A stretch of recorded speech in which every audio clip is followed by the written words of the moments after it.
Hello everyone, नमस्ते and welcome back to my channel. आज मैं यहाँ पर बताने वाली हूँ बहुत ही सेहतमंद नाश्ता, बहुत ही यूनिक नाश्ता रहेगा और उम्मीद करती हूँ आप सबको पसंद आएगा। चाहे बच्चे हो या बड़े हो, उनको ये बहुत ज़्यादा पसंद आने वाला है। तो यहाँ जो आप अपम शेप का देख रहे हैं, इसे मैंने गेहूं के आटे से बनाया है और साइड डिश में रखा है मैश पोटैटो। तो चलिए रेसिपी की शुरुआत करते हैं। तो सबसे पहले इसके लिए हम बैटर रेडी कर लेते हैं। तो यहाँ पर आपको लेना है चावल का आटा, गेहूं का आटा और साथ ही साथ यहाँ लेंगे सूजी। अब इसमें आपको थोड़ा थोड़ा करके पानी पहले डालना है और इसको आपको मिक्स करके एक थिक बैटर बना करके रेडी रख लेना है। तो यहाँ हिसाब से थोड़ा थोड़ा पानी करके यहाँ पे ऐड कीजिए, क्योंकि आपको जो इसका कंसिस्टेंसी है वो रनी बिल्कुल नहीं रखना है। जब ये अच्छी तरह से मिक्स हो जाए, आपका बैटर रेडी हो जाए, उसके बाद आप उसी हिसाब से इसमें नमक ऐड कीजिए और वापस से इसे घोल करके इसे कम से कम 15 से 20 मिनट के लिए आप रेस्ट करने दीजिए। तो जब तक कि 15 से 20 मिनट तक का आटा रेस्ट हो रहा है, आपको यहाँ पर बॉइल्ड पोटैटो लेना है और इस बॉइल्ड पोटैटो को हम अच्छी तरह से अब मैश कर लेंगे। ये जो मैश पोटैटो रेसिपी है फ्रेंड्स, आप इसे ब्रेड टोस्ट के साथ भी सर्व कर सकते हैं, गार्लिक ब्रेड के साथ भी सर्व कर सकते हैं। ये बच्चों को बहुत ज़्यादा पसंद आता है। तो यहाँ पर जैसे ही आपका पोटैटो मैश हो जाए, उसके बाद हम कढ़ाई ले लेंगे और कढ़ाई में करीबन यहाँ पर आपको आधा कप दूध डाल देना है। सबसे पहले दूध डालने के बाद अब यहाँ पर डालेंगे थोड़ा सा बटर और अब यहाँ पर डाल देंगे ब्लैक पेपर पाउडर। अब दूध, बटर और ब्लैक पेपर पाउडर को अच्छी तरह से मिक्स हो जाने दीजिए, बॉईल हो जाने दीजिए, अच्छी तरह से मिक्स कर लीजिए। और जब आपका दूध, बटर सब अच्छी तरह से मिक्स हो जाए, उसके बाद हम इसमें ऐड कर देंगे मैश्ड पोटैटो। अब मैश पोटैटो को हम पूरा का पूरा इसमें डाल देते हैं और इसे दूध के साथ ही थिक होते तक हमें इसको पकाना है। तो बिल्कुल ही क्रीमी टेक्सचर का हो जाएगा ये और बहुत ही बढ़िया हो जाएगा। बहुत ही ज़्यादा ये यमी लगता है क्योंकि ये बहुत ही ज़्यादा क्रीमी लगता है। तो इसे आपको तब तक पकाना है जब तक कि इसका कंसिस्टेंसी थोड़ा इस तरह से रिड्यूस नहीं हो जाता।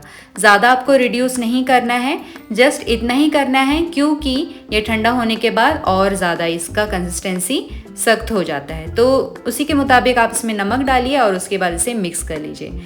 अब चलते हैं बैटर की तरफ। तो बैटर में अब आपको ऐड करना है रेड चिली पाउडर और मैं यहाँ पर ले रही हूँ स्प्राउट मूंग दाल, जिसको मैंने ऑलरेडी बॉइल्ड कर लिया है। तो ये बॉइल्ड स्प्राउट मूंग दाल है। जैसा कि आप जानते हैं कि मूंग दाल में काफ़ी तरह के न्यूट्रिशन होते हैं, आपके वेट लॉस के लिए हेल्पफुल होते हैं, आपके डाइजेशन के लिए हेल्पफुल होते हैं।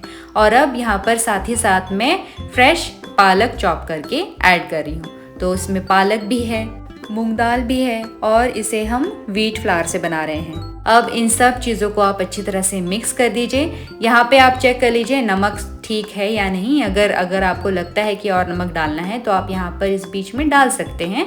और अब इसे मिक्स कर दीजिए अच्छी तरह से। जब आप मिक्स कर लें तो यहाँ देख लें कि इसका कंसिस्टेंसी किस तरह का है। ये ज़्यादा रनी नहीं है, बिल्कुल ही थिक है, एकदम इडली के बैटर के समान।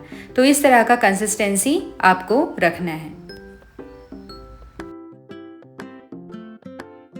तो अब इसे पका लेंगे फ्रेंड्स। और पकाने के पहले मैं यहाँ पर इनो ऐड कर रही हूँ, फ्रूट सॉल्ट, जो इसे हेल्प करेगा सॉफ्ट और फूलने में, सॉफ्ट होने में और फूलने में।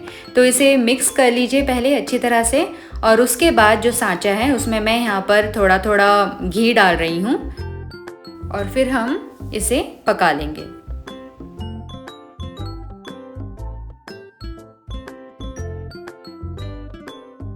तो अब यहाँ पर फ्रेंड्स आपको ढक करके इसे 2 मिनट पका लेना है और उसके बाद ढक्कन हटाकर इन सब को आपको टर्न कर देना है, ताकि जो दूसरा साइड भी है उसका अच्छी तरह से पक जाए। सो फ्रेंड्स, यहाँ पर तैयार है बहुत ही हेल्दी और डिलीशियस नाश्ता और उसके साथ आप परोसेंगे पोटैटो मैश भी। ये दोनों का कॉम्बिनेशन साथ में बहुत अच्छा लगता है। आप चाहे तो इसे अलग अलग भी सर्व कर सकते हैं, जैसी भी आपकी मर्जी हो। तो हर दिन आए दिन बच्चों को एक जैसा खाना खा के वो बोर हो जाते हैं और उनको चाहिए कुछ नया, लेकिन साथ ही साथ आप ये भी चाहते हैं कि उनके हेल्थ के साथ कोई खिलवाड़ ना हो। तो यहाँ पर तैयार है इनोवेटिव टेस्टी डिश। तो आप इसे उनके डब्बे में दे सकते हैं और उनको खुश कर सकते हैं। साथ ही साथ आप भी गर्मा गर्म इसे नाश्ते में या फिर इवनिंग स्नैक्स में खा सकते हैं। सो फ्रेंड्स, उम्मीद करती हूँ ये आपको हेल्दी नाश्ता पसंद आया होगा और आप भी इसे ज़रूर ट्राई करेंगे। Thank you so much for watching friends. मैं मिलती हूँ आपसे नेक्स्ट वीडियो में न्यू रेसिपी के साथ। तब तक बाय बाय।